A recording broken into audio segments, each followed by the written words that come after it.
Mahrang Bloch असल में महारंग लागू है, एक लड़की जो खुद को ह्यूमन राइट्स की आवाज़ कहती है, लेकिन असल में वो एक प्लांटेड फेस है इंडियंस की बलूचिस्तान में मुदाखलत का, जो बलोच कौम के नाम पर मिलिटेंसी के नैरेटिव को प्रमोट कर रही है और बलोच नौजवानों में पाकिस्तान के खिलाफ बढ़ती हुई आग को हवा दे रही है। आज हम आपको बताएंगे महारंग का असल नाम और उसकी छुपी हुई पहचान, रॉ की फंडिंग, फॉरेन स्कॉलरशिप्स और मीडिया का किरदार और उसके वालिद का वो पास्ट जो मीडिया कभी नहीं दिखाता।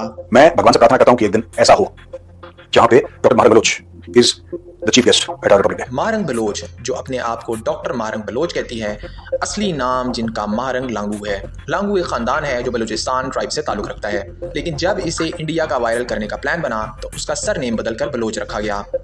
मकसद सिर्फ ये कि ऐसा नाम रखा जाए जो बलोच के होल रिप्रेजेंटेशन को नुमाया कर सके, लेकिन असल में ये सिर्फ एक नरेटिव सेटिंग थी और ये नाम तभी चेंज किया गया जब फॉरेन मीडिया प्लेटफॉर्म्स और NGOs ने इसे प्रमोट किया। तुम्हारे नार्वे का टिकट कौन देता है? तुम्हें पैसा कौन दे रहा है? तुम्हारे जलसों का खर्चा कौन उठा रहा है? ये जो यहूदो हनूद है, ये तुम्हें की सपोर्ट क्यों करते हैं? We wish to welcome doctor Mahrang Baloch as chief guest in Republic Day. अब हम सोचेंगे कि हां नाउ एवरीथिंग। महारंग ने ह्यूमन राइट्स और एजुकेशन के नाम पर यूरोप और UK के स्कॉलरशिप प्रोग्राम्स में हिस्सा लिया और उस वक्त के कुछ NGOs जिन्हें इंडियन कॉन्सुलेट सपोर्ट करते हैं, उन्होंने इसको स्पॉन्सर भी किया। रॉ ने जाली NGOs के जरिए फाइनेंशियल सपोर्ट दी, नैरेटिव ट्रेनिंग की और फॉरेन कनेक्शंस दिए।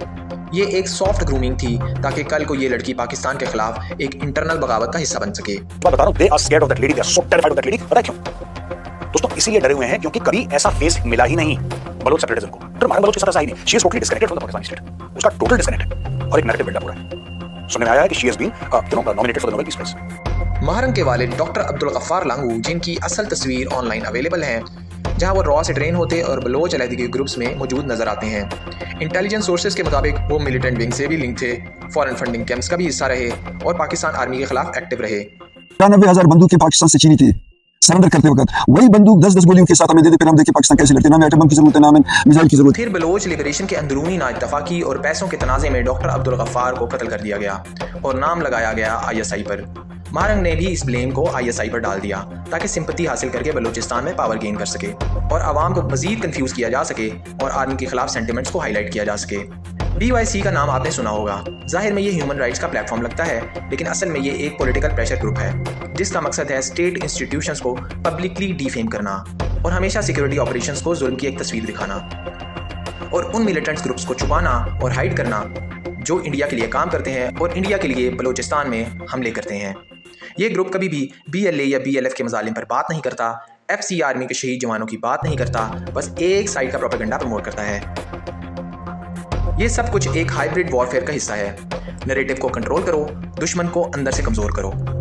महारंग और BYC को international NGOs, foreign think tanks और स्पेसिफिकली इंडियन मीडिया प्लेटफॉर्म से कवरेज मिलती है, फंडिंग मिलती है और स्टेज मिलता है जहां पाकिस्तान को बदनाम किया जा सके।